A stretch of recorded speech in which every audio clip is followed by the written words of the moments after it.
in today's time and age, international support is very, very important. And in my personal opinion, and not only in my personal opinion, this international support, empathy has done many good in today's world. And it's not just about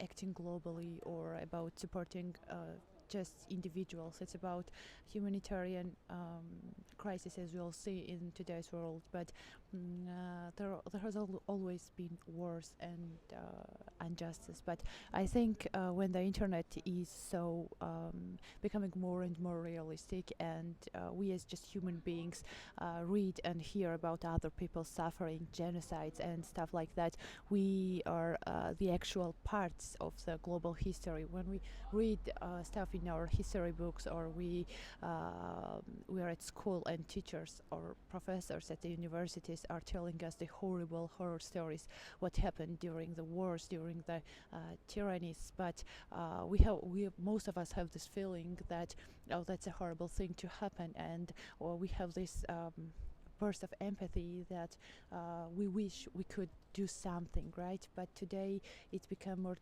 something that we can actually touch, actually raise our voices. And I'm really happy, for example, to hear about what's happening in Ukraine, and many people support Ukrainians, for example, or what was happening, for example, in Israeli Hamas war. I know many people are pro-Israel too, but also support Palestinian people who many of them actually were executed. And for example, the crisis that is happening in me personally, from the beginning, I still am a person who thinks that of course definitely Israel has a right to exist, but there were many hilarious war crimes.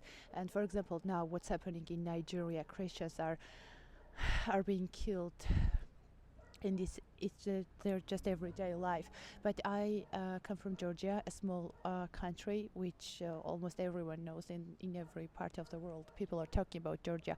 They love our culture, they love our interesting language, our beautiful nature, which kinda is unprecedented in the even in the Instagram era. But I want to also talk about what's happening in Georgia, because 20% of our country is occupied by Russia, and many people don't know about what happened in early 1990s and also in 2008. We have from the first war with Russia, which happened in our region, Abkhazia, and later in Trinvalian region.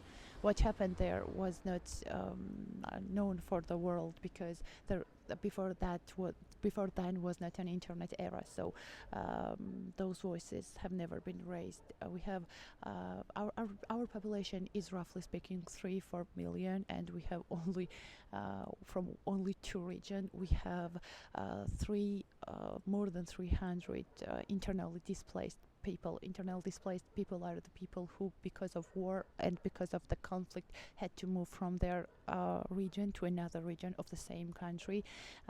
And for today, I want just to tell you about a story, what happened in this region by the people who wanted to separate from the main body of Georgia.